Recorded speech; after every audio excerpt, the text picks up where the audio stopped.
Test. Testes. I feel like that joke would never fail in the 1990s. It was a crowd pleaser. Everybody loved the testes joke. It was just the number one microphone related joke of the 90s. Guaranteed laugh every time. Testes. Like you're saying testing. That's the genius of it, you see. Is it's like you're saying testing, but not. Because it's testes. It's funny. It's balls. Got digging through the past. Crazy tales they uncover fast. History's stranger than you think. They'll also talk about wieners in a blink. They'll talk about wieners in a blink. Oddball history. Been getting into the Waltons. It's a nice show to fall asleep to. I had been on a kick of falling asleep to true crime, which I think it's a fairly popular thing to fall asleep to these days. True crime. I don't know why it makes for good sleeping, but it does. But it's been nice. It's a nice change to watch a thing at night and not, like with the Waltons, almost never does like a torso get found in a suitcase. That almost never happens, and it's nice. It's nice to drift off to like a completely disembodied, torso-free type of program. But there was one the other night that it had me hooked. Oh my God, I was so hooked. Like when I started watching the Waltons with my girlfriend, she's seen the Waltons. She knows it. I've never seen it before. This is my first time watching the Waltons. And some of the episodes, I get hooked. I feel like I'm in the rare position of like, I fall asleep because it's so, nice and cozy and slow paced. It's a great nighttime show. So I drift off and then I wake up and I'm in this position I feel like nobody's been in for like 50 years, where I'm like, God damn, what happened on that fucking Waltons? I gotta find out what happened. I need closure on this Waltons. So this week there was one. This is why the podcast, I think, is just killing it in popularity, because I'm doing things like describing the plots of Waltons episodes in the opening of my podcast. I think that's why I'm doing such numbers with the kids when it comes right down to it. They love the Waltons. They yearn for frontier, Depression era family togetherness. And that's what I'm giving them with Waltons talk, just straight off the bat. But so it was this episode where they were doing bad. I mean, they're always doing kind of bad. It's the Depression. But usually, there's some stability. They're doing extra bad. John Walton is doing some like odd job work at a rich family in town's house, this wealthy family, and he's working for them. And around the same time, the Waltons are struggling. This rich family has 2 silver goblets go missing. And they do like a trick with you where they kind of show John Walton looking at one of the silver goblets before it goes missing. They're trying to plant the seed in your head that John stole the goblets. But the whole time John didn't steal the goblets. But at the same time, John, he comes up with some money. He buys his wife a new dress. And everyone's like, well, where'd you get that money? We're doing so bad. What, with the Depression and the Dust Bowl and what have you, all that unpleasantness. Where'd you get this money for the dress? And he won't tell anyone. And then so he gets accused of stealing. Even then, he's like, no, I can't. I'm not going to tell you. Look, I'm John Walton. I'm the most honorable man on this fucking mountain. Y'all can suck my dick. I definitely didn't steal it. Y'all should know that about me by now. And aside from that, my business is my business. So I'm thinking like, oh my God, okay. I don't think John stole this. I don't think he stole the goblets, of course, He would never, but why won't he explain where he got the money? Even John Boy, he gets in a fight at school, and then even then, John was like, I'm sorry. Sorry you're getting in fights over my alleged theft, but I'm still not going to tell you where I got the money from. That shit is my business. So then, like, I fell asleep, and all the next day I'm thinking like, God damn, what was John Walton doing for this money? How could he have possibly gotten it? Was he over in Charlottesville gambling? That doesn't really sound like him either, But so I put it on the next night. I finally got closure, put it on. It turns out all it was John was gigoloing. He was whoring himself in town in Charlottesville. And that's all it was. He was just making a little extra money for the family out on the host roll. But anyway, boom, boom, boom. How. Hey, welcome to the Oddball History Podcast, episode 101. Fun with historic murder plots. We got Fidel Castro assassination plots from the CIA, from Cold War shit. Real good time. We got Nero, his insane Wile E. Coyote-esque plan to commit matricide to get rid of his mother Agrippina the younger. This is a different Agrippina from the Agrippina from last episode. That Agrippina was this Agrippina's mother. But we'll be sorting all that out a little later. And before all that, we got the indestructible Michael Malloy. It's a crazy story. July of 1932, a group of assorted Bowery lowlife types, small-time hoods, if you will. They gather at a speakeasy, Marino's Speakeasy in the Bowery in New York, to work on a scheme that will eventually earn them the nickname the Murder Trust and a hot date with the electric chair at Sing Sing. You get it? Because the chair will heat up when it kills them with electricity. That's where I was going with that one. Tony Marino, the owner of the speakeasy, he's complaining to his pals, Daniel Kreisberg and Francis Pasqua, about how bad his speakeasy is doing. He tells them business is bad. That's his quote. And part of the problem, to be fair, is because of this bar regular and soon-to-be target of a murder plot, Michael Malloy. He had been drinking on credit and never paying his tab. The place was going down the shitter in general. You also can't put it all on Michael Malloy. But Michael Malloy would come in each morning and he would say in his Irish brogue, another morning's morning, if you don't mind. And then he would drink until he passed out on the floor, and then repeat. So Pasqua is a 24-year-old undertaker. I think they made undertakers younger back then. It kind of blew my... It's hard to imagine a 24-year-old undertaker now.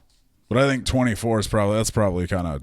You're kind of over the hill at 24, probably still in the 30s. But he's a crooked undertaker by trade. He looks at this old drunk Malloy, looks like he's doing real bad. Just the eye test, they're like this guy. He has no family or friends. He came from Ireland. That's all anybody knows about him. So Pasqua asks Marino during this meeting, why don't you just take out insurance on Malloy? I'll take care of the rest. And this suggestion doesn't just come out of nowhere. They've done this before. It's a real grim story. It really underscores how much this would not be a fun story if Malloy were anything less than superhuman. If it was anything less than that, it would just be a sad, real short story of these terrible people murdering a helpless guy in the Bowery. The year before this, he had befriended a homeless woman named Maybelle Carson, took out a $2,000 life insurance policy on her, fed her booze until she passed out, then stripped off all her clothes, put her on a hotel bed, which he then doused with ice water. He then opened the window, pushed the bed under the window, and took off. And she, of course, freezes. He collects the insurance money with no issue. He gets away with that one. So now they're looking at Malloy, thinking, this is a fucking layup. Look at this guy. He could die at any time. According to one newspaper's account, Marino said, "He looks all in. He ain't got much longer to go anyhow. The stuff is getting him." And then so they all agree on this fiendish plot. They're like the murder trust. They seal their bond with a 3-way gay kiss. I'm sorry, I misread that actually. That was a drink. They sealed their pact with a drink. They cheersed with a drink, and that's how they sealed their pact.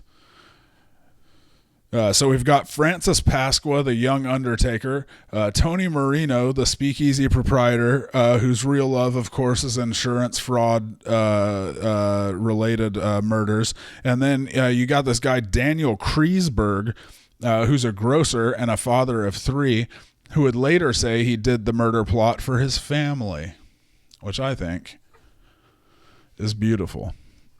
Sometimes you gotta, sometimes you got to do a murder plot for your family. I just feel, I'm sorry. I know that's not politically correct to say, but damn it if it isn't true. Like it's easy to judge Daniel Kreisberg now in 2026, what with him being a convicted murderer, but I think it's worth considering, what would you do, if it's 1932, you have 3 kids, they all need baggy short pants and newsy hats, and those hats don't just grow on trees, You have a choice to make. You're either going to watch them cry themselves to sleep every night because all the other little ragamuffins in their neighborhood are giving them the business, not letting them in their stickball games and their musical newspaper selling crews. You either accept that, the crying every night on account of the ragamuffin taunting, or you commit a murder as part of an insurance fraud scheme. There it is. That's just the hard truth of the Great Depression, folks. Anyway, so that's how it starts. Easy enough. Plan A, they're just going to give Michael Malloy free booze until he dies, because they really think they just got to give him a little shove across that finish line, across that rainbow bridge. I don't know if that is a proper term to use here with these circumstances, but you know what I mean. They don't think it's going to be that hard. They think, all right, we'll just give him free booze. He will for sure kill himself with the free booze in no time. So Pasqua has laid the groundwork for this for like 5 or 6 months. He had an acquaintance of his pose as a man named Nicholas Malloy. And then through a crooked insurance agent, he secures 3 policies on this made-up man's life. The plan, of course, is whenever Malloy keels over, he becomes Malloy. Pasqua gets Joseph Murphy, Red they called him, a bartender from Marino's, to do the identifying when the time comes for it. Easy enough, he says. Malloy is Malloy. If all went to plan, they would split $3,576, about $54,000 in today's money. The thing these scoundrels, these crumb bums, if you will, do not figure on is Mike Malloy is, again, I alluded to it, superhuman. He's like just a step below immortal. The murder trust at this point has grown to include petty criminals Tough Tony Bastone, his personal sidekick Joseph Maglione, John McNally, and Tin Ear Smith, who is called Tin Ear even though his prosthetic ear was made of wax But you can't call a guy Wax Ear Smith. That would be insane. As a Tin Ear Smith. That has a ring to it. Wax Ear Smith. That would be preposterous. One day, December 1932, the plan gets underway. Marino tells Malloy, hey Malloy, running a new promotion, Malloy's drink for free all day and every day, forever. An unrelated drunk named Malloy, he pops out from under a table and he says, what's that, Tony? And Marino's like, nothing, get the fuck out of here, Seamus. I forgot he was there. But anyway, the promotion, Malloy's drink for free all day, every day, forever. Have fun with it, Malloy. They said by the end of the first night, Tony Marino's arm was sore from filling Malloy's glass. Malloy is wasted but completely fine. At a point, he wipes his mouth with his sleeve, thanks Marino for the hospitality, tells him he'll be back soon, and stumbles out into the night. Sure enough, Malloy comes back the next day, bright and early, drinks the Prohibition-era whiskey literally all day, pausing only to eat an occasional, also complimentary sardine sandwich before leaving. Again, completely shithouse, but totally fine. For 3 days he does this. On the fourth day, Malloy stumbles in and says, boy, ain't I got a thirst.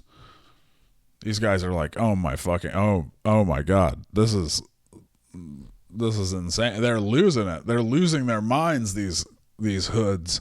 At this point, Tough Tony, the muscle of the group, he is like, we got to just shoot this. I think honestly, you guys, I think we got to just shoot him. That's what Tough Tony thinks. But of course, that's Tough Tony for you.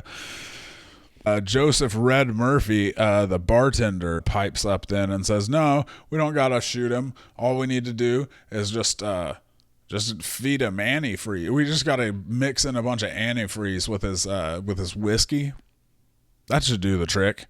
And this begins a short period of the murder trust. Just kind of, they're putting all this ostensibly deadly stuff in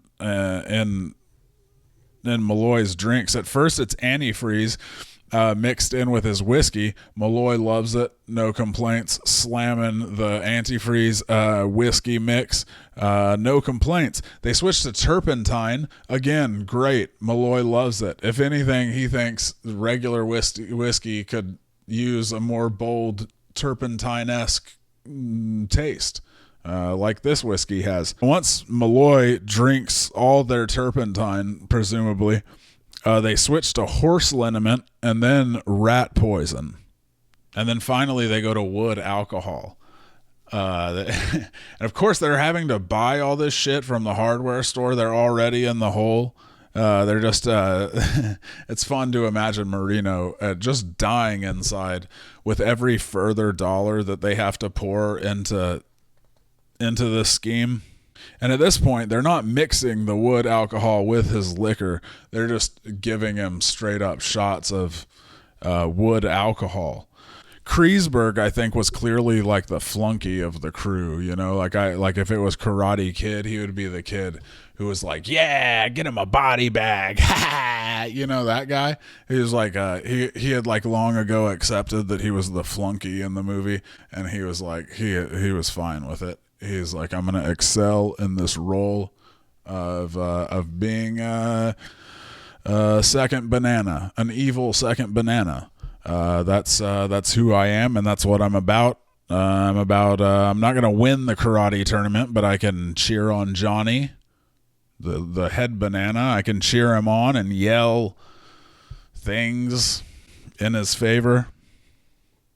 But I think that's Kreisberg, and I think that completely based on this quote. He says, yeah, feed him wood alcohol cocktails and see what happens. So they do, and what they see is a whole lot of nothing.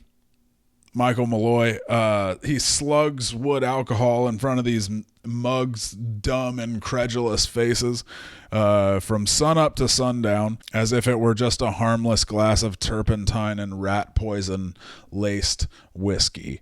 The New York Evening Post would later report, quote, "He didn't know that what he was drinking was wood alcohol, and what he didn't know apparently didn't hurt him. He drank all the wood alcohol he was given and came back for more."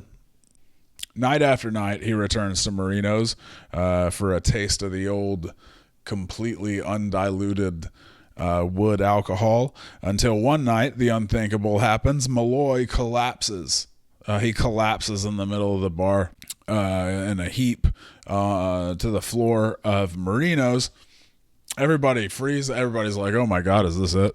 Is this real? Is it really happening?" Francis Pasqua, the undertaker, kneels by Malloy, and he takes his pulse and listens for his breathing. And he is breathing, but it's very labored and slow, which Pasqua takes for a great sign.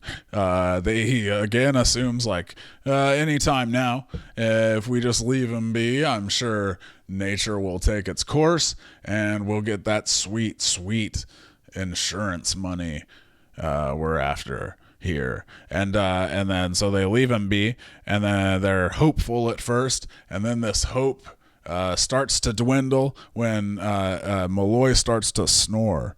He starts snoring.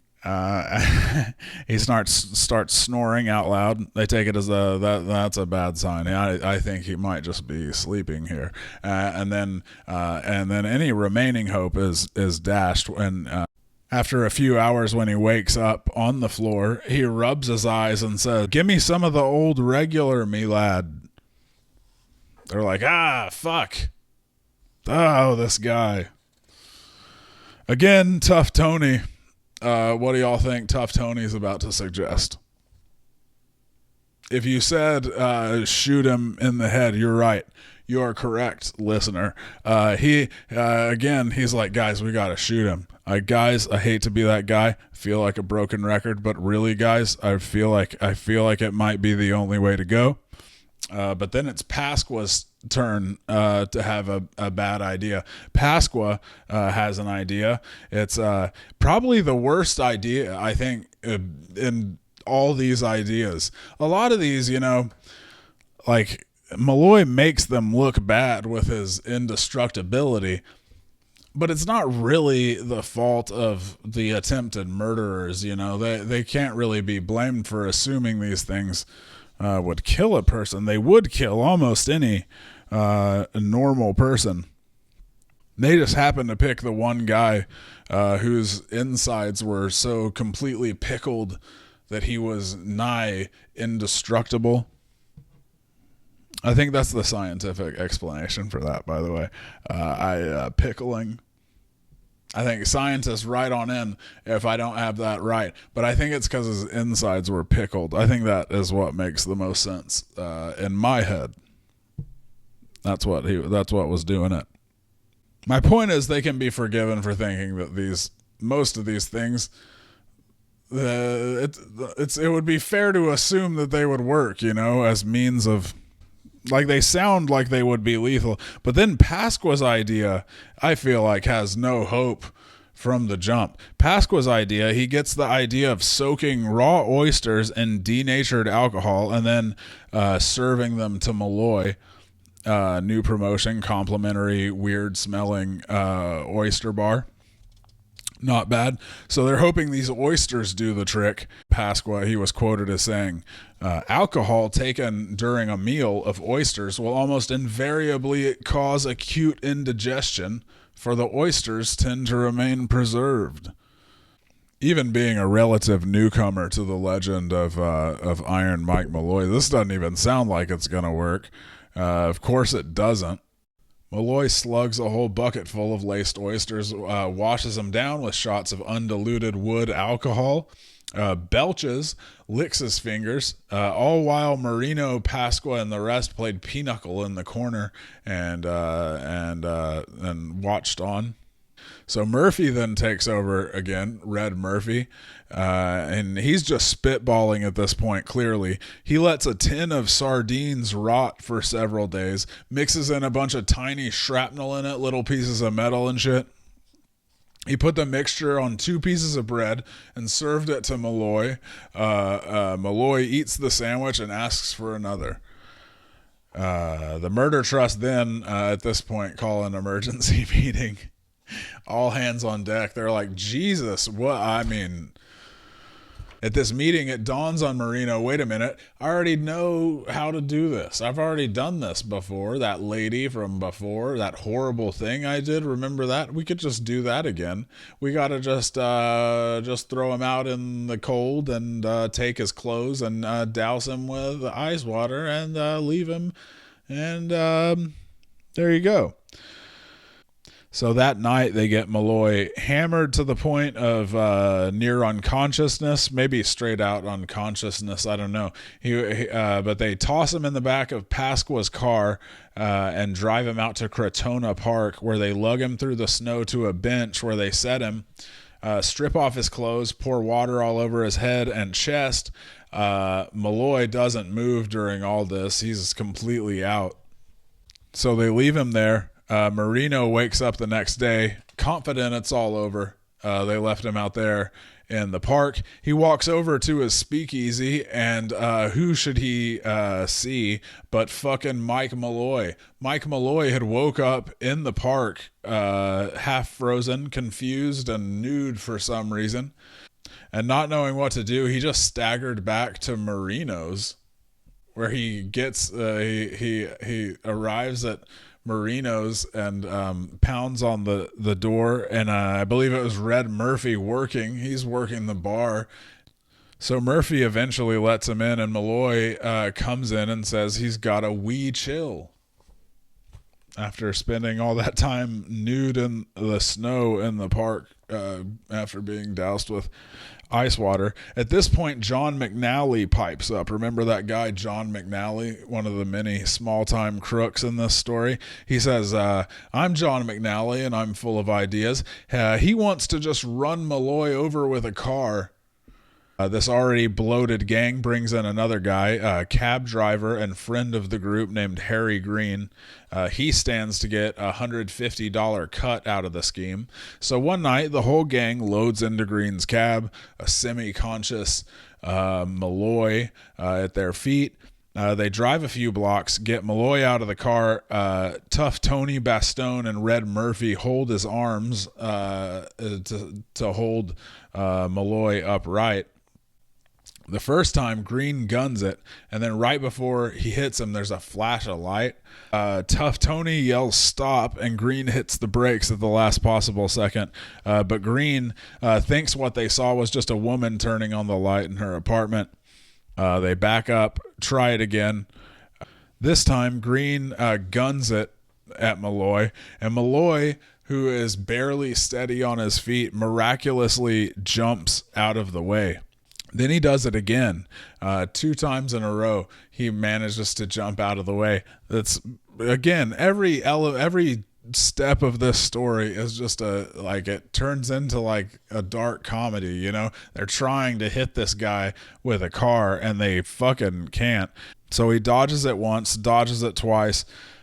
On the third try, Green gets up to 50 miles per hour, connects with Malloy, 2 loud thuds, the one when he hit the car and another when he hit the ground. Then just to make sure, Green backs over Malloy's lifeless body. A car passes by and scares the gang off before they can check to be sure that he was dead, that they got her done, if you will. They were scared off, but they're pretty sure. I mean, he has to be, right? They ran over him with a 30s taxi cab, had to probably weigh as much as an elephant. They ran him over with that thing, then backed over him again. He must be dead. He has to be. So Red Murphy gets on the horn in character as Nicholas Mallory's brother and starts calling around to hospitals hoping to locate his missing sibling, whose description, again, is the exact description of our old friend Michael Malloy. And no one has seen him, though. No one has seen him. He calls. They scan the newspapers for news of fatal accidents, and again, nothing. At this point, Pasqua has just decided to move on and find another drunk to murder. He's like, "This is I feel like we got to just move on." He's plotting his next scheme actually in Marino's. This is 5 days after the running Malloy over prank. He's plotting his next murder. He's looking at various patrons of Marino's who then go, "Hey Francis, why do you keep looking at me like that? What's going on?" He's like, "Nothing. Shut up. Drink your fucking turpentine." I think you know where this is going. As Pasqua's plotting there at Marino's, who should stroll in but Malloy, heavily bandaged and bruised, but still very much alive. He announces to everyone, "I sure am dying for a drink." He has a crazy story, too, to catch everybody up on. All his old pals here at Marino's. It seemed that all he remembered, really, was that he was out in the snow, then there was a flash of light, then complete darkness for a while, and then he woke up in Fordham Hospital, wanted a drink, so he came on back here to Marino's. I wish there was a, happier ending to this story, but of course there's not. The fun could only last so long. The Murder Trust, which I think, again, that's an exceedingly cool name for these bumbling fucking idiots. They really sucked at crime. They gave him the coolest fucking, a really cool name. It's a much cooler name than these guys deserve, They should be called the Shithead Gang. Or the dipshits. I don't know. I've just become such a big Michael Malloy fan. I can't help but lash out a little bit at these guys. They're jerks, and I'm not afraid to say it. The Murder Trust finally got our guy Mike Malloy on February 21st, 1933. They had run a hose from a gas light fixture to his mouth and then wrapped his face up with a towel. It had and even Mike Malloy couldn't survive that. Pasqua has a crooked doctor friend of his named Dr. Frank Manzella file a phony death certificate citing the cause of death as lobar pneumonia. The gang then successfully cashes in an $800 policy from the Metropolitan Life Insurance Company. Red Murphy and Tony Marino each buy a new suit. Hit Men's Warehouse on the way home. But that's all the money they ever get off Malloy. That would be it. It was Pasqua who went to the Prudential Life Insurance offices to collect on the other two policies they had filed. But the Prudential agent is like, "When can I see the body?" They tell him that it's already been buried. And this brings up a bunch more questions, which they're not prepared to answer, of course. So an investigation starts and everyone eventually talks.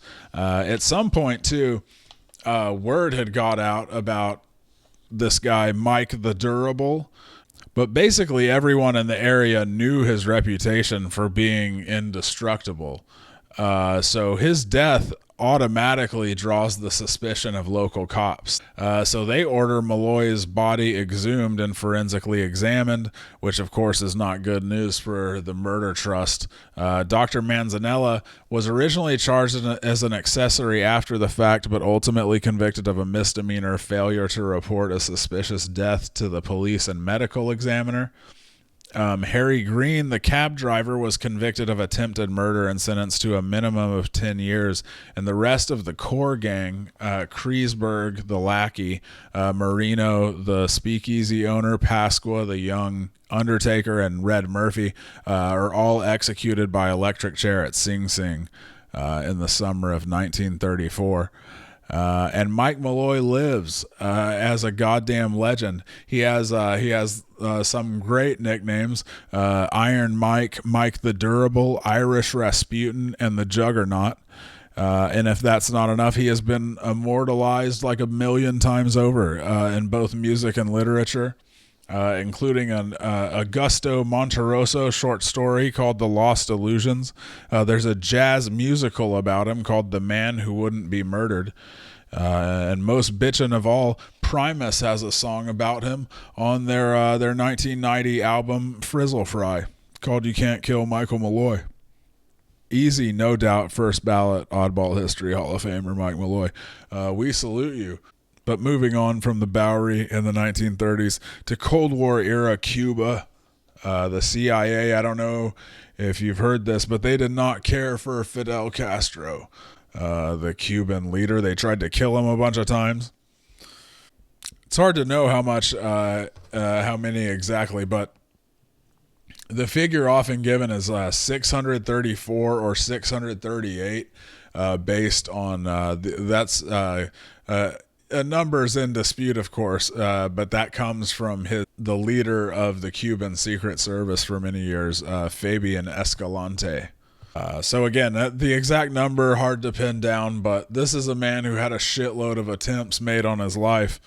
A little background, of course: Castro takes power in the Cuban Revolution in 1959, overthrows the American-friendly Fulgencio Batista, establishes a communist government, so Washington hates his guts immediately, of course. They're saying Batista forever, Castro never. They're chanting it, and similar chants. So the CIA thinks, well, obviously we have to assassinate this guy. I mean, we don't like to usually get involved in the affairs of other sovereign nations, but here, I feel like we gotta. I feel like we have no choice. And so begins a long period of the CIA brainstorming ways to kill Fidel Castro. Some of these documents just got declassified, like in the last 10 years, part of a cache of stuff they declassified surrounding the JFK assassination. A bunch of it came out. It also contained all this shit about what the CIA was getting up to during the Cold War vis-a-vis Castro, and it's pretty insane. In fact, it's the Castro stuff that ultimately convinces the government that they need more oversight. The CIA need more oversight in the mid-1970s. This is during the Gerald Ford administration. One of the recently declassified documents reads, quote, "An analysis of the involvement in the CIA in plots to attempt to assassinate Fidel Castro illustrates the development of larger schemes out of smaller schemes, and also illustrates how important it is to have adequate internal and external controls on the agency." But back in the late 50s, early 60s, again, they're just doing whatever. No idea is too outlandish for at least some serious consideration. In one of the more straightforward ideas they ever weighed, they were going to get one of their many mob contacts. They had, quote, "a known hoodlum in the Chicago area who turns out to be an Al Capone successor named Momo Salvatore Giancana, as well as a guy in Miami called Santo Trafficante." What a name, Santo Trafficante. Both guys, they're on the FBI's most wanted list at the time. And then both are indirectly contacted by the CIA about their availability re-political assassination. There's a meeting in a New York hotel room in 1960 between Johnny Roselli, still another mobster of the Las Vegas syndicate, and the CIA's go-between, John Mayhew of the Howard Hughes organization. Shout out Crazy Rich Guys episode a few episodes ago. Howard Hughes. But so there's this meeting in a New York hotel room between Roselli and John Mayhew of the Howard Hughes organization, where Mayhew offers up $150,000 for the removal of Castro.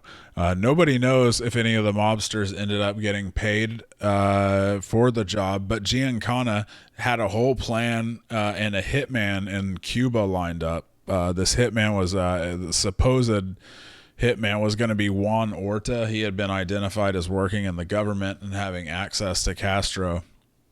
Giancana had a whole plan lined up, and he had suggested using poison pills, which the CIA then made and provided, and he gets the pills to Juan Orta. But there are a number of failed attempts. Orta quits abruptly. Then the CIA's mob brain trust turns the operation over to the disaffected leader of the Cuban exile junta, Anthony Verona. They stockpile a bunch of botulinum toxin pills at a restaurant Castro frequents, hoping to just sneak it into his food. But once they ship all the botulinum toxin pills to this restaurant, suddenly Castro stops going to this restaurant, which brings up a recurring theme. The CIA files on these makes it clear the CIA the whole time was like, he knows what we're doing, like, all the time. There is not one thing we do we don't think that he doesn't know what we're doing. The actual quote is, quote, our belief is that Castro was extremely well informed on what was going on.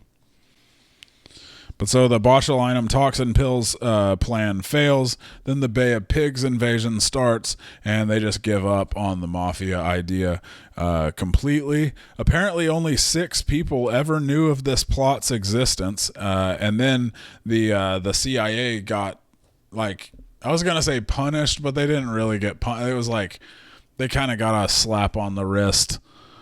J. Edgar Hoover of the FBI told on them to Attorney General Robert Kennedy in a memo titled Central Intelligence Agency's Intentions to Send Hoodlums to Cuba to Assassinate Castro.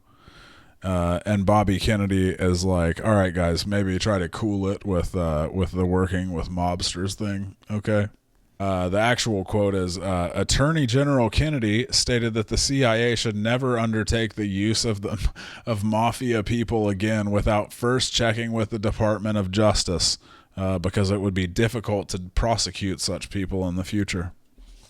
So then after the mob thing, the CIA starts getting really creative. You read about this, like everything they knew about Castro, everything they would find out, they would be like, how do we turn this against him? Like his beard, his famous beard. He is known for having that beard. They're like, what if we got rid of the beard? Kill the beard, kill the man. I don't know, but we got to get rid of the beard. That's the thing. So they decided they're going to use thallium salts, the active ingredient, and like Nero and shit. He's gonna visit the UN in 1960. And their plan is that they're going to, while he puts his shoes in the hall, as you would back in the day for a complimentary shoe shine, when he puts his shoes in the hall for the complimentary shoe shine, because who wouldn't want that complimentary shoe shine, the agents pick him up, dust his shoes with thallium salts, he inhales them, his beard falls out, and then people hate him all of a sudden. His support dries up completely. We're going on the hypothesis that his support is all based on his great beard. That's what we're going with, and we think it's gonna work. But they never get to try it because he cancels the trip. I don't know if he canceled the trip. Actually, they said he canceled the trip, but I don't think he canceled that trip. I think he might have changed hotels or something, or they might have scrapped it for another reason. Wasn't really clear on it. There was also a plot to spray an LSD-like chemical in the room where he recorded his radio addresses, causing him to freak out, make the whole island think he's a real square. They think people won't be into that. They'll think he's a Melvin. There was there's the cigars. Can't forget the cigars. There were at least a couple ideas involving the cigars. One was an exploding cigar, and then the poison cigar idea. And they actually went into production. They went into production with the poison cigars. They actually had a bunch of botulinum toxin laced cigars made and delivered to, quote, an unidentified person in 1961. But nobody knows who that was or what happened to him after that. And then there's the diving. They found out Castro loved diving, so they're like, all right, this is it. This is how we're gonna do it. Their first idea is they're gonna give him a poison diving suit. They were gonna give him a poison diving suit. They got this diving suit. Their idea is they brush the inside with this fungal infection known for causing Madura foot, this horrible like skin disease. And then the breathing apparatus would have tuberculosis. Give him a big old dose of tuberculosis from the breathing apparatus. So that's their plan. They're going to gift him a diving suit. They're going to be like, I know we haven't been seeing eye to eye lately, our government and you, but we thought we could bury the hatchet by giving you this diving suit. We know how you feel about diving. But weirdly, the plan gets scrapped because this lawyer who's in Cuba to negotiate the release of Bay of Pigs prisoner, seemingly just on his own volition, he gifts him a brand new like unopened, like just a regular diving suit. And then the CIA is like, well, fuck, we can't give him a fucking diving suit now. We'll know something's up. We got to pivot. And they do pivot. They scrap that plan. They say, we're not done with the diving related schemes, though. We're sticking on the diving. We think that might be the ticket. Again, we're getting into Warner Brothers territory here. They're going to take a conch shell because, again, he likes scuba diving. He loves scuba diving, Castro. So their idea is they take a conch shell, the most beautiful shell anybody's ever seen, and then they load it with explosives.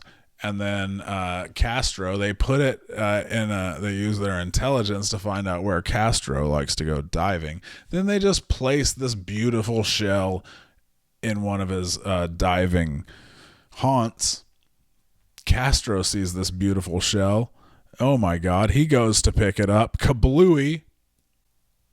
But the idea gets scrapped because get this, they say it was impractical. The report said that they came to the conclusion upon learning, quote, no shell in the Caribbean are large enough to hold a sufficient amount of explosive, which was spectacular enough to attract the attention of Castro. Another time, the CIA armed one of Castro's mistresses, Marita Lorenz, with a jar of cold cream actually containing poison pills before a meeting with Castro. But like always, Castro knew something was up. He ended up confronting Lorenz and then handed her his pistol and told her, you can't kill me. No one can kill me. And then they had sex. So, hard to imagine your assassination plot failing much worse than that, much harder than that. The last documented attempt on Castro's life came back in 2000 when a group of exiles planned to place 90 kilograms of explosives under a podium where he was giving a speech while on a visit to Panama. But Castro's security found them before he ever even arrived. So no big thing. Castro once said, if surviving assassination attempts were an Olympic event, I would win the gold medal. I mean, it's hard to argue, but it's a kind of a funny quote. But anyway, Castro died of natural causes in November of 2016. Which brings us to part 3 of this week's story, Fun with Murder Plots. We got Nero. We're back in the Roman Empire. We got Nero versus his mom, Agrippina the Younger. And what a showdown it is. 4 years into Nero's reign, 58 AD, Nero has a new mortal enemy. It's his own mother. It's Agrippina the Younger. She's very powerful. She has a reputation as a domineering woman, leading to a lot of mean-spirited gossip throughout Rome.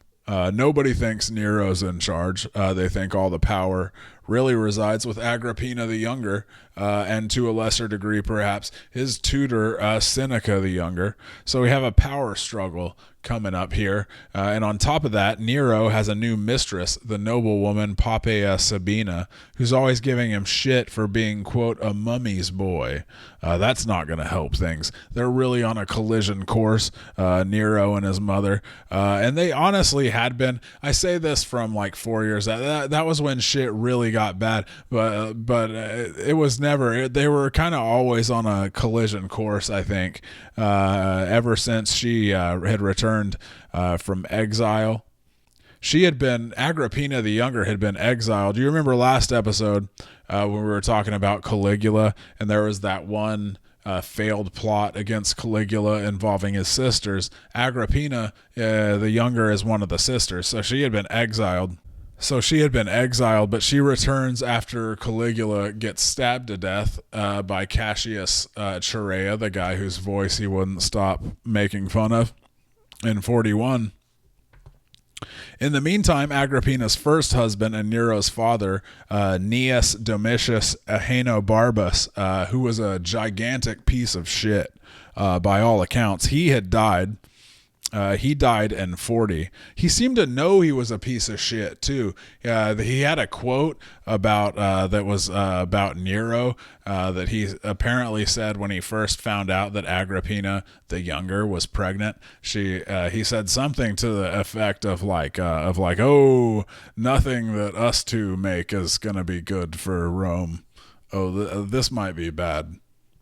On account of our being pieces of shit.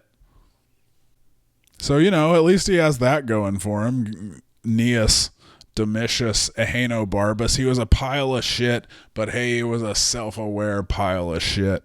And he gets, he gets a couple points for that, I guess. He really seemed to be a gigantic piece of shit, though. But he died in 40, so Agrippina comes back to Rome after her exile, and she's coming in hot. She's got her groove back. She's single and ready to mingle. And this only adds to her reputation for being like openly, shamelessly power hungry. She gets back to Rome after her exile, and she immediately makes shameless advances at Galba, the future emperor who will actually eventually succeed her son Nero. But that's a ways off still. She comes back. She's all, hey, Galba. What's up, Galba? How you doing? I'm back from exile? How you doing, Galba? But Galba is not interested. He's devoted to his wife, Aemilia Bedelia. That's not really her name. It was Aemilia Lepida. But shout out Aemilia Bedelia. I saw that name, and every time I read it, it made me think of Aemilia Bedelia. So Agrippina is shut down, and then Galba's mother-in-law, Aemilia Bedelia's mom, I think it was, she slapped the shit out of Agrippina in the streets in front of a bunch of married women for getting fresh. But at some point, Nero decides that he needs to get rid of Agrippina.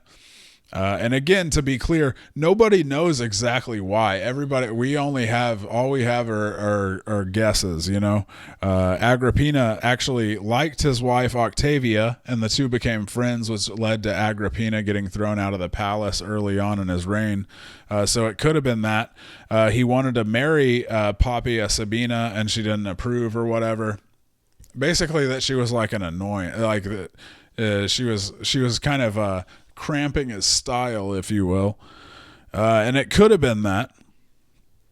And then it could have been legitimate fear, I feel like, on Nero's part, that this is a woman, that's a bad enemy to have. This lady will have you killed. She has a bit of a reputation for this.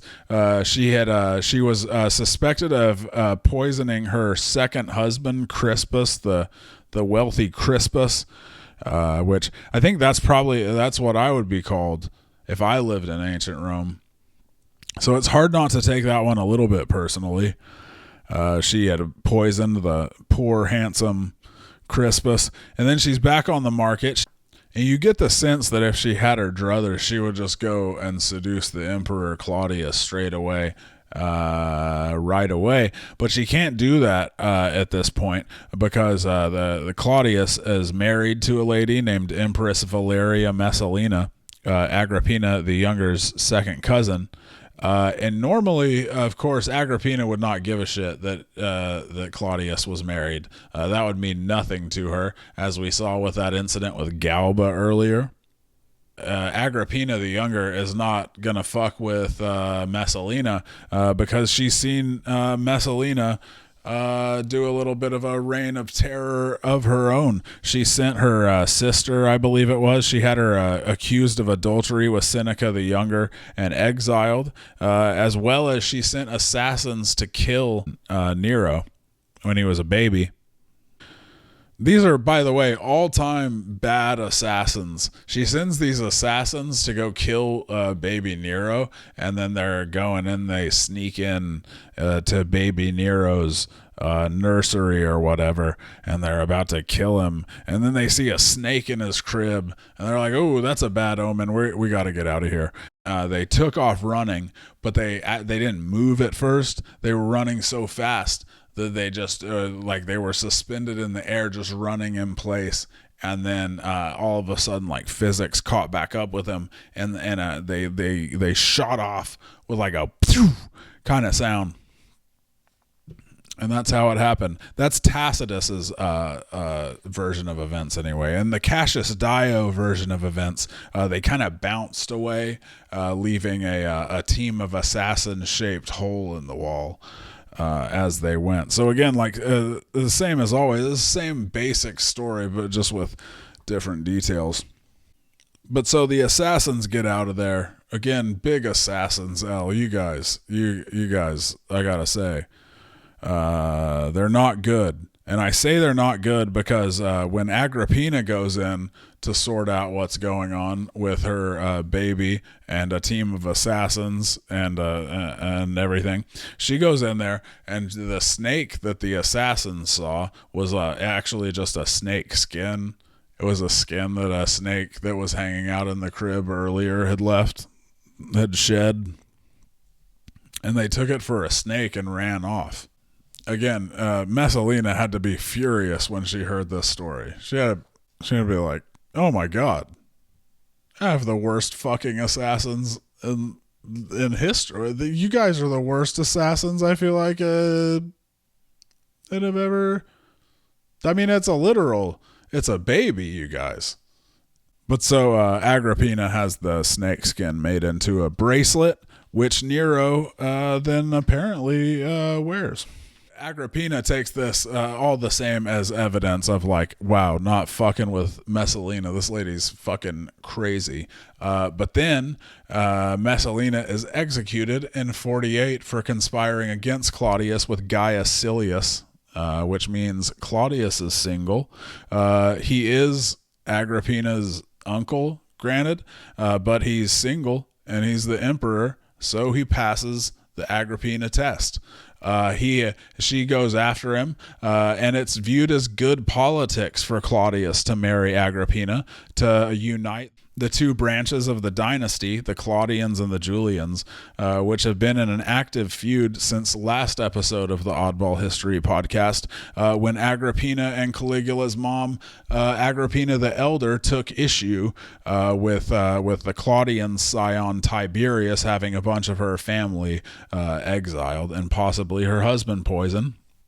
So they get married, and everyone believes Agrippina is working toward making Nero the emperor from day one of the marriage, if not before that. She pretty much takes over the whole shit as soon as she gets in. She becomes powerful in ways that very few women to this point have ever been powerful. She's kind of running the empire. But so she gets married to Claudius, and then she has a wild run of exacting vengeance on different enemies and other random people who had drawn her scorn in various ways.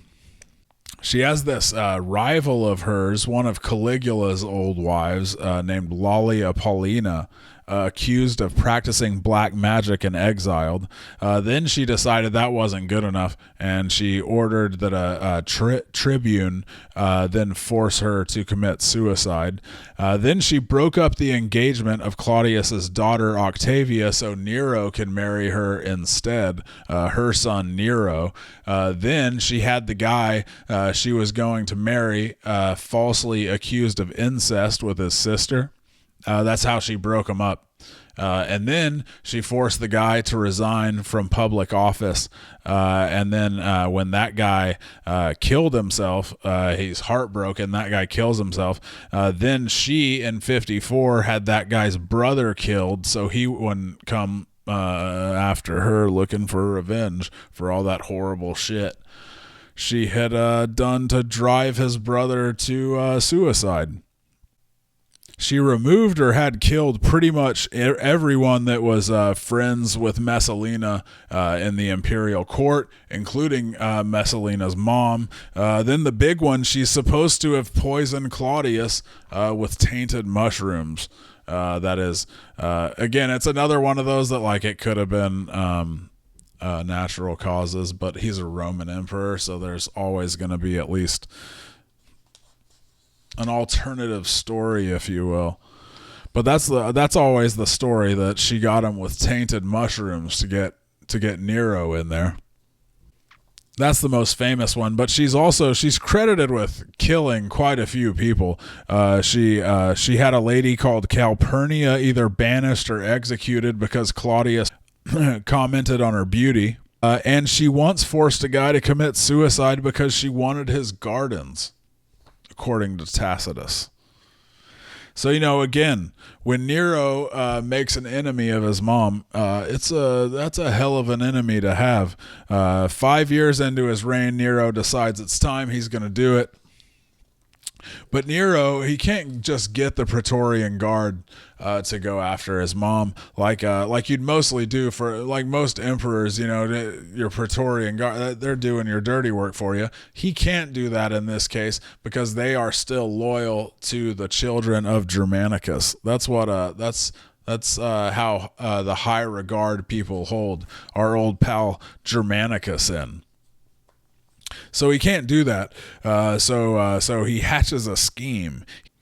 There's some debate over the specifics, but everyone, Suetonius, Tacitus, and Cassius Dio, all agree that he first failed to assassinate his mother, Agrippina the Younger, using a collapsible, like self-sinking kind of boat that he had designed. Again, Wile E. Coyote shit, my friends. He had it designed specifically for this purpose. And again, there are like some differences in the accounts of like how it worked. But in both cases, she escapes while an attendant is killed. The self-sinking boat was designed just for this occasion on the advice of his former tutor and freedman, Anicetus. In one version of the story, he actually has Agrippina's ship rammed, then offers up. This is like they meet up. He has her ship rammed, so she needs a new ship. And then he's like, oh, I actually have this brand new ship. My man Anicetus whipped it up for me. Perfect. You could use that ship. How about that? Perfectly good ship. It's not designed to like dump you in the water or anything like that. So she goes on the ship. She ends up in the water. There's different versions of it. In the Tacitus version, the boat fails to sink after the ceiling collapses in on Agrippina. That's the mechanism to try to kill her. The ceiling collapses in on her, but she survives. So the crew then goes ahead and scuttles the ship. So Agrippina and this friend of hers, Acerronia Polia, they go in the water. Acerronia, not really getting what was going on here, starts yelling that she's Agrippina the Younger, thinking that's a VIP. She'll get rescued for sure. They'll rescue me for sure. if they think I'm Agrippina the Younger, not getting, of course, that is the worst possible thing to yell out at that particular moment in time. The oarsmen hear that, and they think, sure enough, that is Agrippina the Younger, who they're supposed to be ensuring dies on this boat outing. So they start hitting Asteronia with their oars. Where she drowns or is beaten to death with the oars. Meanwhile, Agrippina is swimming. She has a free lane to the shore. She makes it to the shore. Agrippina then sends a letter to Nero, like pretending not to be fully aware of what's going on here. She was like, the craziest thing happened. You'll never believe it, Nero. My boat sank. Could you believe that? That great boat you gave me. It turns out it sank. So after the boating incident, Nero switches to a less cartoonish method of assassination.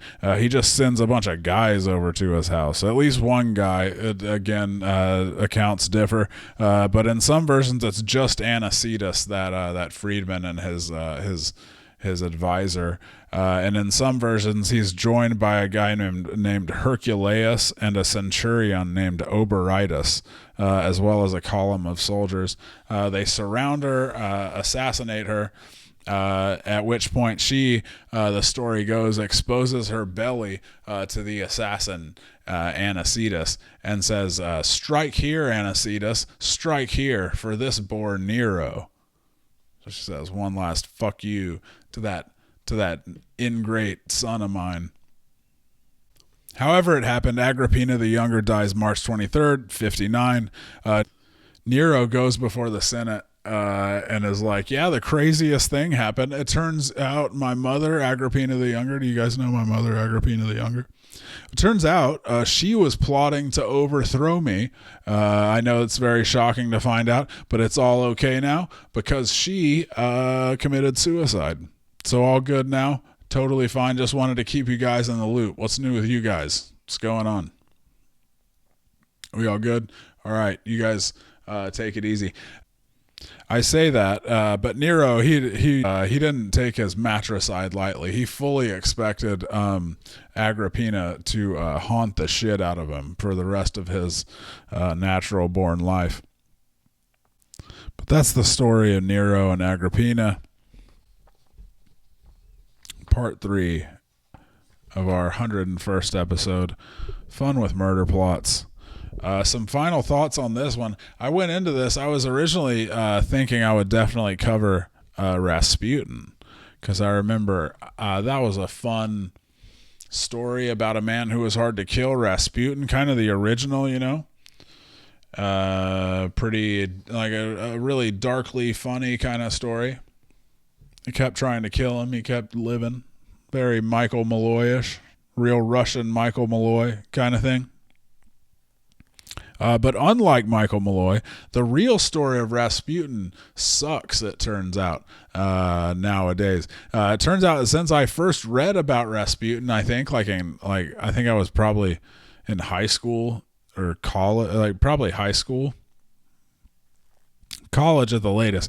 At some point, I read about Rasputin when I read about him as a young man. Between then and now, they've done a bunch of research and it's really shot the legs out from under the cool Rasputin story that I read when I was a young man. Like there was all of the legend, it turns out, comes from this one source. It was this the published memoirs of the Russian prince Felix Yusupov, who was one of the assassins of Rasputin. And his account is this wild, legendary story. They give him poison tea and tea cakes, poison Madeira wine. He still doesn't die. Then they shoot him. Then they're moving his body around, and he wakes up at a point. He starts fighting these guys. He's chasing one. He chases him into a courtyard, and another guy shoots him, at which point he finally falls. Then they throw him into the icy Little Nevka River, at which point he finally drowns. It's a great story, but unfortunately, these brainiacs had to go and look into it. They did a forensic examination. No evidence of poisoning or drowning, but very clear evidence of a gunshot wound to the head, to the forehead. There were 3 gunshot wounds, but 1 to the forehead. There's no drama or intrigue. They just shot this guy, and then we're like, oh yeah, he was a real zombie, this guy. So there you have it, the true kind of shitty story of Rasputin. But anyway, that'll do it for the Oddball History Podcast, episode 101, fun with historic murder plots. Thanks for hanging out with me. Until next time, keep on trucking. Got digging through the past. Crazy tales, they uncover fast. History's stranger than you think. They'll also talk about wieners in a blink.